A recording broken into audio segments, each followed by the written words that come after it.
to have gone to the bed of his 16-year-old daughter, stepdaughter, Maureen's daughter, Holly, with a vibrator dildo, not once, 3 times. He presented it to her as a present and wanted to demonstrate it. I'm asking you, my friends, can you imagine anything more hateful toward that dear girl than for this man to assault her in the middle of the night, betray her trust, put his hands between her legs? To me, that is an act of hate that will haunt that child the rest of her life. Who's the hater? Who's the hater in this circumstance? Not only that, but it shows him outside her window many, many times, watching her as she undressed, watching her as she moves about in her bedroom. Well, there are many, many other incidents that are spoken of in these documents, and Jim, you've alluded to some already. Now, Morris, of course, while billing himself and portraying himself, again, as this paragon of virtue, he has had a very checkered history relative to his own personal moral conduct, in addition to what you've just spoken of. Let's jump to another incident. We'll kind of move around a little bit here. Morris had a 10th anniversary with his wife, and they were in a motel room. Could you please elaborate a little bit about that? Because, again, this is very revealing as to the character of this man. Well, what has happened here, Morris has attempted to gain an agreement with his wife. He knew he was in a precarious financial situation concerning Maureen. It wasn't that he didn't want a divorce. Whatever caused him, other than money, to remain married to her, I cannot fathom from this paperwork. But he understood that Maureen had a good case for court because of the evidence. Everyone knew, and Morris could not combat this. So his first approach was, I'll get an agreement with Maureen that she can have sex with anyone she wishes, an open marriage, and I'll do what I wish to do. Maureen would not sign this, so he kept on month after month, same old kind of pressure. And finally, Maureen was working for the National Art Association, had a director from up in New York that came down, and she made friends with him, of course. Morris went to New York with his wife on their 10th anniversary, and this representative was there in the bar at the hotel. They started drinking.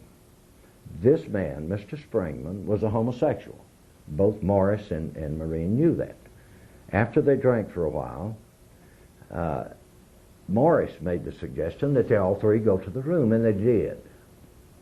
And in that room, what we're looking at is one of the most sorry, filthy, dirty episodes that I have ever heard or read. I don't think a Hollywood producer, I don't think a soap opera director could come up with anything more vile than this. As a matter of fact, it gets down to where here's the 3 of them in the bed, the 2 men naked, and Maureen laying between them, and them reaching across, hugging and kissing one another. And the judge, Mr. Murray, the attorney, asked, where were you and what position were you in? And Maureen's description of this is that, well, we looked kind of sort of like pretzels. We were just all twisted up. And then the questioning goes on. This is in here, people. The questioning goes on. And they asked Maureen, did you have? No, I did not have sex with either one. We were all kissing one another, she said. And she said, Springman kissed Mo Dees, my husband. And then the attorney says, did Morris kiss Springman? And Maureen says, yes. And he says, where? And she says, on his penis. Now you wonder why Mr. Morris Dees is only giving lectures to control crowds, that he doesn't announce ahead that he's going to be at the college, that the doors are only open to the faculty and chosen students. You wonder why he don't let people come in and have a question and answer session at his appearances. He doesn't want you to confront him. He doesn't want to be confronted. Since we started this program, people all over this country have held up papers and said, at his speak engagement, "Is this you really, Morris? Say it ain't so, Morris." Now, Jim, you yourself set up a table outside the door of one of these speaking engagements. Tell us how the young college students received the material. I love it. I'm having fun. I love it. You know, there must be 1,000 people out there saying, "He's going to sue you." Well, go ahead. Go ahead and sue me. This is public information.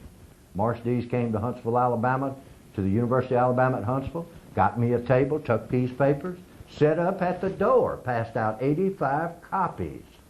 Big sign says, "Will the real Morris Dees please stand up?" Another sign said, "Say it ain't so, Morris." He passed right by. What he wants is for me to be ignored, for you to be ignored, for everybody out there that wants to confront him. He wants to make it where you can't do it. The most interesting story was the radio program out of Detroit. This young announcer calls and he says, "Mr. Floyd, will you be on the air tomorrow with Mr. Morris Dees?" And I said, "Yes, with one qualification. Don't tell Morris I'm coming." I said, "You must not tell him." So the guy said, "Well, I don't understand." I said, "Well, quite frankly, if you tell Morris Dees that I'm going to be on with him, he won't show up." "Oh, yes, he will too. He'll call in." I said, "Okay, just don't tell him." So he has Morris on his program. Oh, went great. Introduced Morris. Talked about his book, Gathering Storm, where he criticizes all these people and paints all these people up to be such terrorists and violent folks. And then Morris says, "Oh, yes, I've been very successful," he says, "and my book, everyone should read my book." And the announcer said, "Well, Mr. Dees, of course, along the way you picked up enemies." And Morris said, "Yes, I have." Said, "The Nazis hate me, the Klan hates me." And at that point I broke in and I said, "Hello, Morris. This is Jim Floyd from Coleman." I said, "I read your book." I said, and as far as your book goes, Morris, I agree. It shouldn't be laid aside lightly. No. I said, it should be thrown with force in the nearest trash can. And I added, people in Alabama, Morris, think you are nothing but a bad escape of sewer gas. And then I said, say it ain't so, Morris.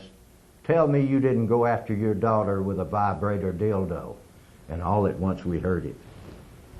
Crash. You know how somebody drops a telephone. Morris Dees threw the telephone at the receiver. And the young announcer said, Mr. Floyd, I don't believe Morris is with us anymore. I said, I told you yesterday.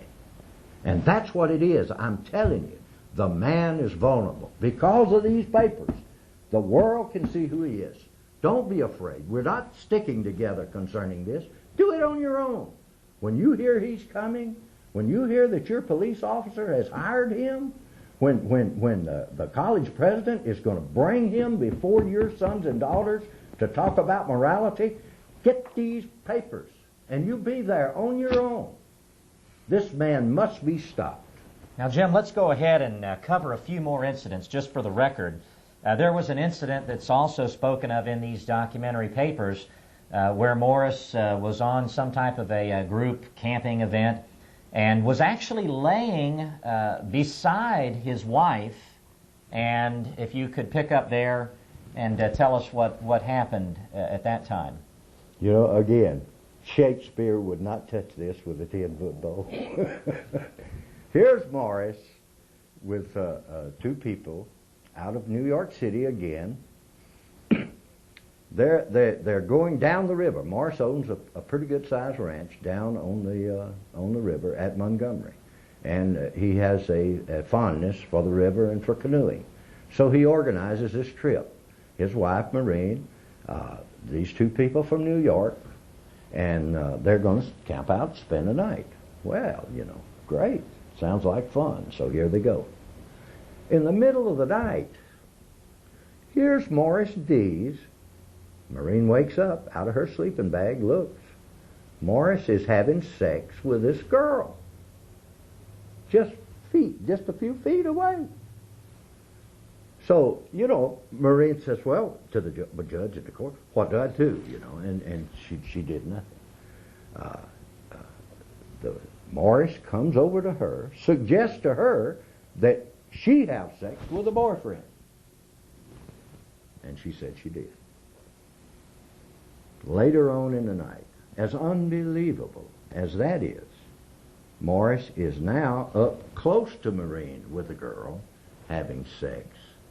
And in these papers, this man leans over, kisses his own wife while he's having sex with this girl. Could you write a story like that? Well, Jim, speaking of writing a story, there was a movie made Absolutely. for TV about Morris, and they certainly didn't portray these incidents. In fact, they presented him that bogus